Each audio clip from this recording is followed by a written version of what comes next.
Hey everyone, Happy New Year! It's the 1st, and we're going to be taking a look at how my doll collection has changed over the past year. So I didn't do one of these last year. I don't know why. I guess I was just really busy with everything that we had going on, but I've had a lot of changes in my doll family the past year. And I've also had a lot of people saying that they haven't really had time to get to know my characters because I haven't done any kind of introductory videos for a long while. So I'm going to show off everybody and talk a little bit about how the dolls have changed and what my plans for them are in the coming year. So I guess I'm just going to go from one side to the other, but that means I'm actually going to be starting with my two floating heads. One is a floating faceplate, but they are both newcomers for this year, and I'll share a little bit about both of them. So first up is Nova, who is a minifee vampire Carol. She was given to me earlier this year. She had damage from face-up removal, so this part of her face, the eye, had been busted out. She got fixed, and I think she looks really pretty now with her galaxy-themed face. She doesn't have a body of her own, and I don't plan on getting her one. She can just share with my other minifee. So next is Rika, who is a modified Feeple 65 Ren faceplate. I shared a little bit about this doll that when I originally saw her, I thought she was kind of like the derpiest looking doll I had ever seen, and I didn't like her, but I kept going back to the sales post and being drawn to this doll, and I eventually decided to go ahead and buy her and see what happened, and I modified her eyes open wider. I've been really happy with how she came out. This is my first doll with freckles. She shares a Feeple 65 body with Feral and Kit, who you will see in a little bit. They are both on the old style head back, so that fits there, but I actually have a head back for her, so I have the option of putting her on her own body at some point if I decide to do that. Now, Rika and actually almost all of my dolls, if you're new to my channel or you haven't been here long enough to hear me talk about it, they're almost all characters from a fantasy book series that I wrote called Snake's Blood Saga, and I'll drop links for that series in the video description so you can learn a little bit more about it. But almost all of the dolls are characters from the story, and I'll be sharing a little bit about their role in the story as I go along, and also let you know which ones are not part of that story, because I have a few that are not included in that particular story but have things of their own going on. So starting over here on the left, we have Arios, who is an Able House SID Omar. And he is the doll that I most recently completed. He got his outfit all made this year. The whole thing, shirt, jacket, pants, boots, I made all of those. This is one of the very few characters that is not from my book series. I am going to write something for him eventually, and it does take place in the same story world. But this character was actually created by my husband, and I stole him and I kind of developed my own idea of the character, my own version. And this was kind of a big year for the character for both of us, because my version, the book and doll version, finally got his outfit, and I've started working on some outlining for his story for when I eventually write it. But my husband does comics, and he finally started publishing the comic that he wrote for Arios this year. So next to him is Laylee. She is an Able House SID Aria head on the new YID body. She got this new Monique gold wig this year, and I really like the fiber of this. I just need to style it to suit her a little bit better. She still needs some better eyes, but I made her this outfit. I guess I made this year. I can't even really remember. but I just kind of winged it for her outfit and gave her something that was, you know, really cute and feminine, and I've really liked having her dressed up in this, even though it's not necessarily character accurate. She is the only other one of the big dolls that is not a part of the Snake's Blood Saga story. She and Arios go in a story together. And kind of like what I did with my husband's character Arios, he has his own interpretation, his own version of Laylee, who's my character, that he uses for storytelling purposes as well. So for Arios, I'm not planning on doing anything new for him in the coming year. He's freshly finished and I'm happy to leave him alone for the next year and hopefully not mess anything up. But for Laylee, I would really like to start working on an official outfit for her. I have a few design ideas in mind, but I'm not really sure which direction I want to go yet. And I'm also not sure if I'm gonna get to it because I'm looking at my calendar and the projects that I have planned, and I don't know how much time I'm going to have to devote to it. But in the past year, I didn't really do a lot of sewing, and that was something that I missed. I've been doing more the past couple of weeks, but I think making her a full outfit like what I did for Arios would be a lot of fun.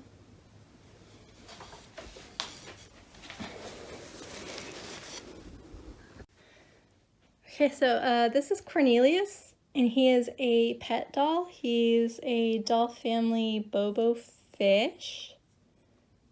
And he just lives in this fishbowl, and he just looks cute. And he is probably my daughter Evie's current favorite. She loves coming up here and playing with Cornelius. So he may become her fish at some point just because she loves him so much. And the last of the not story dolls is Lilabelle. Here's Lily. She is a Pookie auntie who was a gift from my father.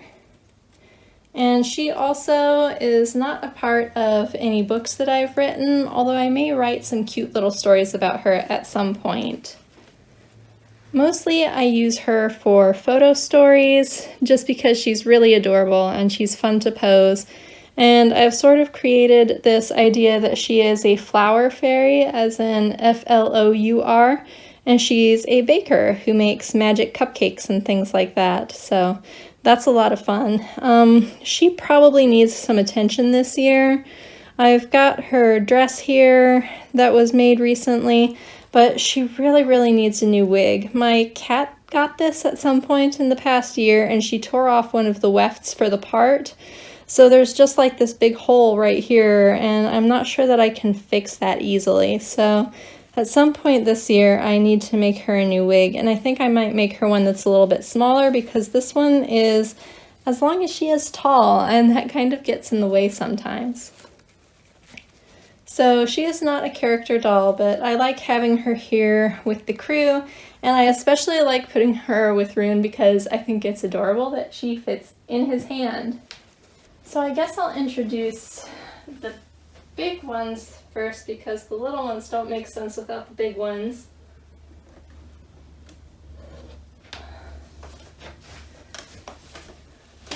So this is Roon. And if you've been here any time at all, you know that he is my favorite. He is a horrible monstrosity of a hybrid doll, and I cannot say how much I love this horrible beast. Brynn is probably the most unique of my dolls and the one who has been chronicled the most heavily. He's always been one of the staples and one of the reasons that I started sharing videos because my family wanted to see what in the world I was doing. So at the beginning of the year, I had just finished sculpting his face. He is an original head sculpt by me, and I cast several for myself, but these are the only ones in the world and probably the only ones that there ever will be. This year I did his face-ups on both this head and the sleeping head that I made for him. He got a new wig, and I redid all of his fantasy blushing, and I also redid his knees to make use of the hinge joint that came with his body. He is a horrific hybrid of a custom head on an old style Eagle House EID superhero body, but he has the new style EID superhero arms with custom sculpted elbows because Eagle House agreed to sell me some arms for the modification project after I told them about it, but they didn't send any elbows, so I had to make him some elbows myself. And then his hands are custom sculpted. His legs had to have heavy modification this year to use the joint that the Eagle House body comes with so that he would be able to stand well. And then he has Sum Monzo feet down here on the bottom, and he is a mess, but I really love him. And this year I am not doing anything for him. I think he's had enough attention. He was my first BJD. I got him in 2010. And he's been an ongoing extensive modification project since then. So for him to finally be like done is a big deal, and I'm looking forward to being able to move on to everybody else. He is one of the two main characters in my fantasy book series. I can never really decide. I guess he's an anti-hero. He's not evil, but he's very good at instigating, and honestly, most of what goes horribly wrong in the series is completely his fault. And after everything that we've been through this year, he can stand, but we don't trust him, so he's going to sit down. He is not a trustworthy person. So this is for all. I guess she was my third doll, no. Was she the fourth or was she the third? I don't remember, but she was one of the ones early on. She is a Fairyland People 65 Chloe, and she is my second favorite doll. Pharrell is probably the actual main character of my Snake's Blood Saga series. She is a mage, and I usually do a better job of hiding her stand, but I had her off for photos earlier and just kind of stuck her back on here quickly. So, fun fact is that she is one of my only dolls that has not had anything done to her. She is completely unmodified, which makes her a rarity in my collection, because I usually at least end up sanding my dolls. So, in the past year, I think I made one outfit. No, I just made a top for her, but she can wear the one that I made for that Lumia is wearing. The big thing for her was that she got her hands blushed finally, and she got some new hands and also some heel feet, and it's been really nice to have that and see that. I think it makes her look a little bit more lifelike having her hands blushed, and I've really enjoyed that little touch for photos. So she could probably do with a new outfit at this point, and sewing things for her is a lot of fun. I might make her like a velvet dress or something. I like her wearing blue the best, so I might get some blue velvet and make a bigger version of the fantasy dress that I made back in, I guess that was November. And she and Roon are always up here holding hands, and don't let me trick you because they do not get along. Okay, so now the little ones will make more sense. This was inspired by my friend Yuna, who goes by Resin Elves on Instagram. She has kid versions of her characters, and that was such a cute idea that I wanted to do it too, and I ended up getting both of them this year. This is the kid version of Roon, who is a Minifeast Soren head on a customized Sum Rallis body. And his body has been dyed tan to match his adult self, and then the head is just airbrushed. My daughter Evie made his eyes, and I think she did an amazing job. They're acrylic eyes done with photo paper, and she really loves putting those together. And I'll be sharing a bit about his outfit pretty soon, but his arms and hands are ones that I just custom sculpted in the last month, but the S-hooks in his wrists need to be replaced this year. because they're not quite the right size, and you can see because they don't fit up into the wrist of his arm, his hands are kind of floppy. So, but there he is in his dapper little outfit, and even though he was a newcomer this year, he was very inspiring to have, and I really enjoyed working on him. So even though I haven't had him long, he is already done. He might get some more clothes this year, but I don't have any big plans. And then this one is Little for All. So she is like the big version. She is a Fairyland Chloe. This is the minifee Chloe, which does not come in an elf version. So her ears are modified, and she also is considered complete. Evie made her eyes also. So she's got her fantasy dress here, and she's got her sandals, because in the books, For All always wears sandals. And I don't really have any plans for her aside from making some more outfits and finishing her sleeping head. I recently got a sleeping minifee Chloe head, and it needs to have elf ears added and then get a face up, and then that'll be finished. So, and she was a gift, so I really did not expect to have her added to my collection this year. I had thought that maybe by like summer of this year I would be able to look at adding her to my collection, but here she is already, and I am so grateful to have her. It's just been a wonderful experience, and I find this size really easy to sew for and also very inspiring, so I'm looking forward to making more outfits for her.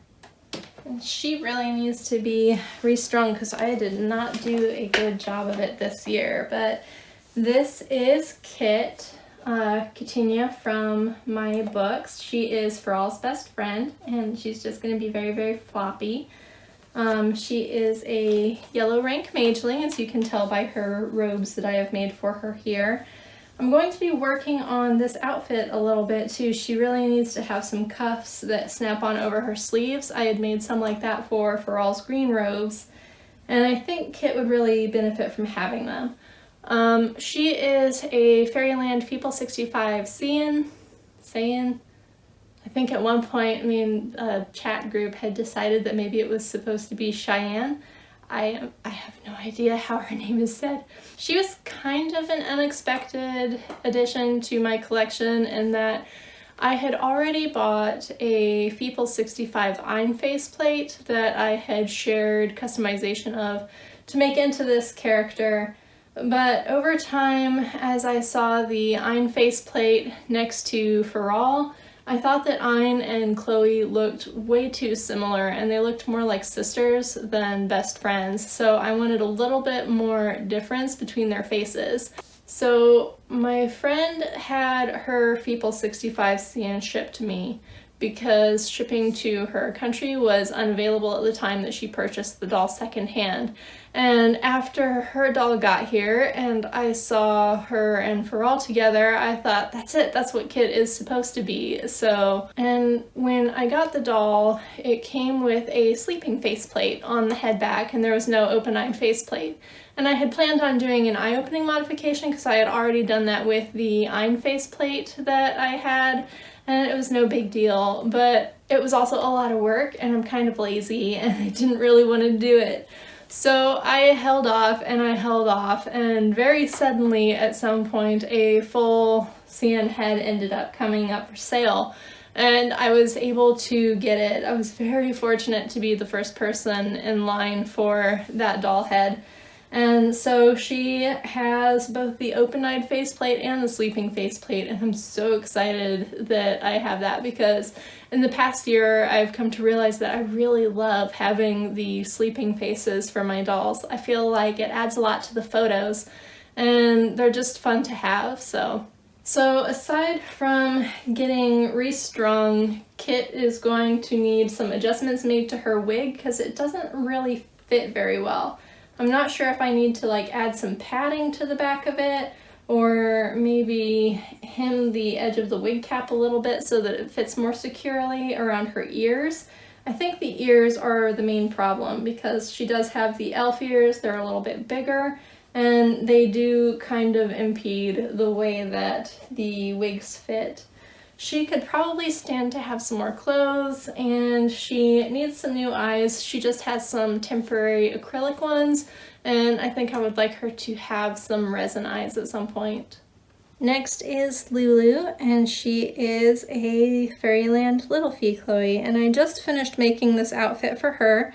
I don't have any major plans for outfits for this doll, but she's a size that I really enjoy sewing for, so I'll probably make at least one thing for her in the coming year. She has elf ear modifications, and she is also from my book series, but I'm not going to say a whole lot about her because she doesn't show up until like the end of book 2. Oh my gosh, I'm almost to the end. So here is Brynn. Brynn is another weird hybrid.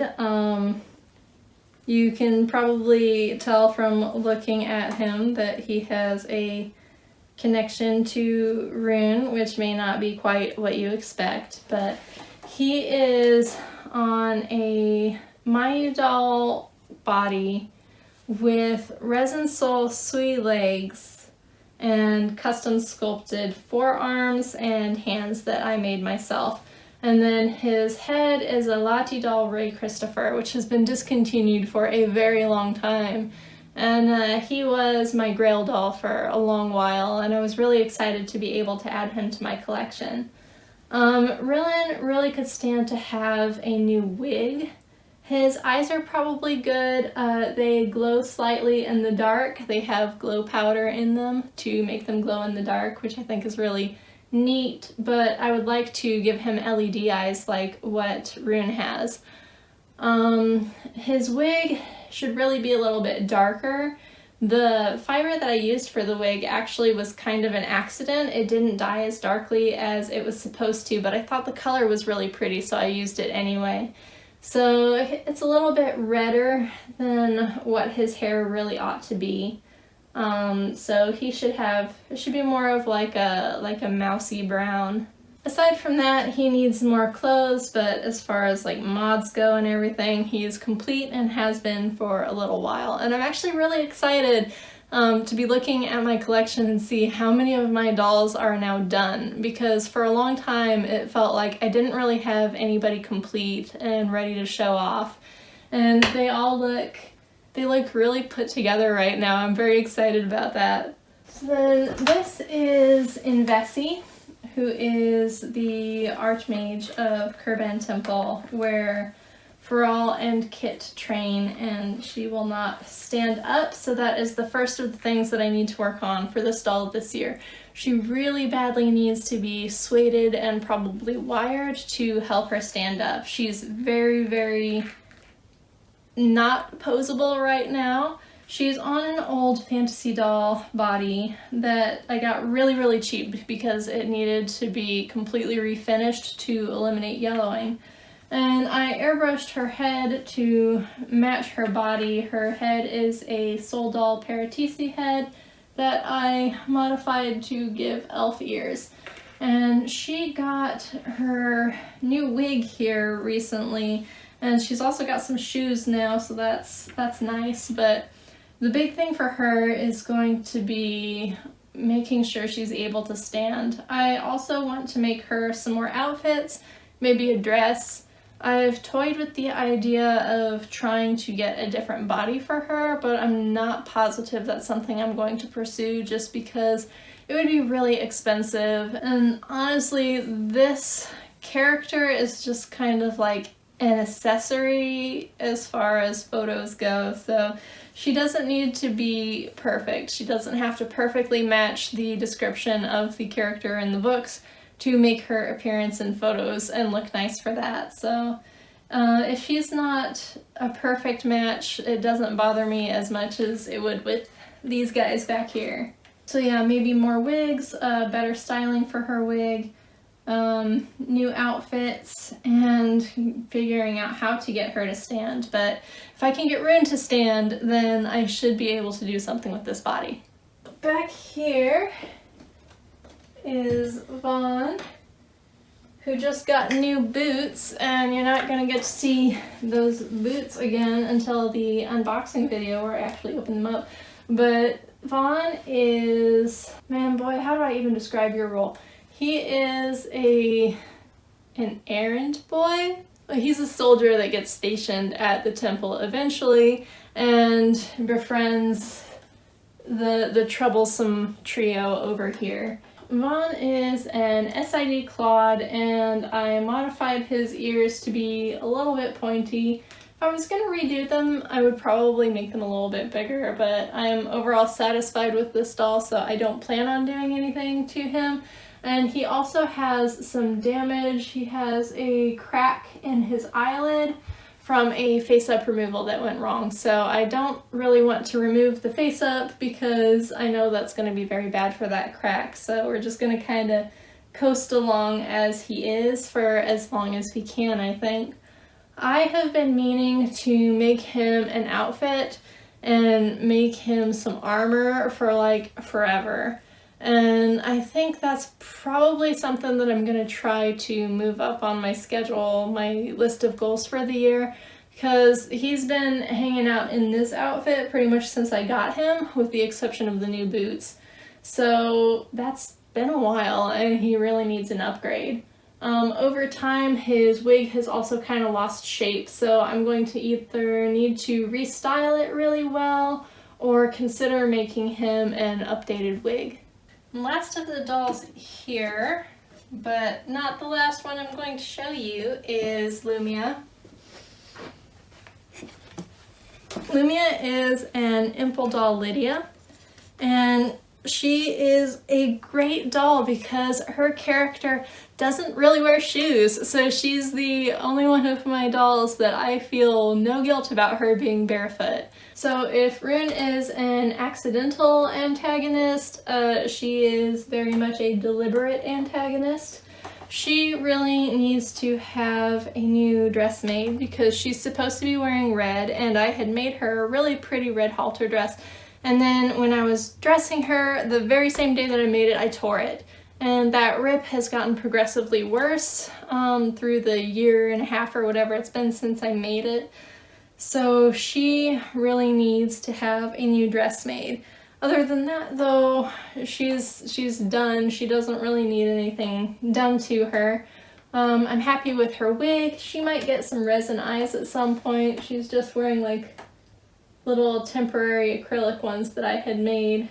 So she just has like regular acrylic eyes, and I would really like to upgrade really a lot of my crew to resin eyes, but they're difficult to make and they're also kind of expensive, so I'm not sure when I'm gonna get to that. So 2 more dolls and then I'm gonna stop. One of them is kind of an honorary mention because it doesn't fit anywhere into my story, and it's not like a resin BJD or anything, but I printed myself this ball jointed dragon, and I love this dragon so much. So I haven't given him a name, and there actually aren't any dragons in the Snakeblood saga, so he doesn't fit in with my characters or my story or anything. He might fit in with a future story, and I might make him into somebody's familiar, but this was actually one of the reasons that I decided I wanted to get a 3D printer, was because I had seen this model and I was like, man, I can make fire lizards. I'm gonna have so many dragons all over my house. But yeah, this model is like out there for free on Thingiverse, and I really need to do some cleanup on the print and maybe get him some better elastic, and he still needs eyes, but just having this little dude around has made me so happy, and I'm gonna like paint him and do something with him eventually to make him presentable, but honorary mention, just wanted to, show him for a second. And if you have any ideas for how I might customize this and kind of make the model my own, let me know. I'd love to hear it because I've had him for a bit, but I'm not really sure what I'm gonna do with him yet. So last of all, because he has no head, we have poor Garum, who his head is going to be a big project for me this year. I have started sculpting a head to go with this body. He is an old style Evil House EID model that he had been modified, his neck was sanded down, and I dyed him last year right after he arrived, and he was kind of a bargain bin find for me, so I'm not too worried about the fact that the dye didn't turn out perfectly. I'll be giving him blushing and maybe some airbrushing in places at some point. The big project for him is just going to be his head, and mostly he just sits up on my shelf headless like this, and that's kind of sad. Originally I figured I would do young Garum. Actually, I don't think I explained that. So with all of my character dolls, I tried to shell the characters around specific points of the story, and originally I tried to have everybody shelled at, like, you know, what they would be like around like books 3 and 4. Are you just like snapping? Are you gonna break? Don't do that, please, sir. So I had tried to shell all of the characters around what they would be like in the middle of the book series, and that doesn't work for some of them. So, see, Roone, Vaughn, Kit, Lulu, and Rillen would all fit around like a book 4 timeline. But Invessi is more of book 1 and 2 timeline, and same with Lumia. So Garum doesn't really come into the picture until book 3. But by the time we get to book 6, he's old, because he's like running around with a bunch of elves and stuff, and he's like the only human. Maybe I'll just stick to doing young Garum head. So yeah, for Garum, the big goal is getting him his head, and I think if I can get that far, that'll be a really big accomplishment, and I'll be happy to settle with that. I also have an incoming doll that I will share in the next week or so. It might be next week. And in addition to Tall's body, I have one other doll that is here, but he's not ready to show yet, and I kind of want that project to be something that gets unveiled when it's complete. So I'm gonna hold on to that a little while longer, and hopefully you'll see it pretty soon. But yeah, I guess that's everybody, and I don't think I have anything else to add to my plans. Just kind of staying the course at this point, because almost everybody is complete, so it's just going to be a matter of finishing up the last couple who are not whole and making outfits for everybody else, and that really sounds like a lot of fun. So yeah, if you have any questions about the dolls or their characters or the stories, you can let me know in a comment. And if you have done your own video that's like a roundup of your crew from everything you've done from last year and what you're doing in the new year, either or, maybe both, that's up to you, drop me a link to your video in the comments, because I'm really interested in seeing what the community is up to this year. So I've been up here for a while now, and I could really use a drink of water, so I'm gonna stop right here. I hope that the new year brings a lot of great progress to all of us for our hobbies. And the bar's not very high, so hopefully it'll be a lot better than the past 2 years have been. But yeah, thanks for joining me again, and I'll see you soon.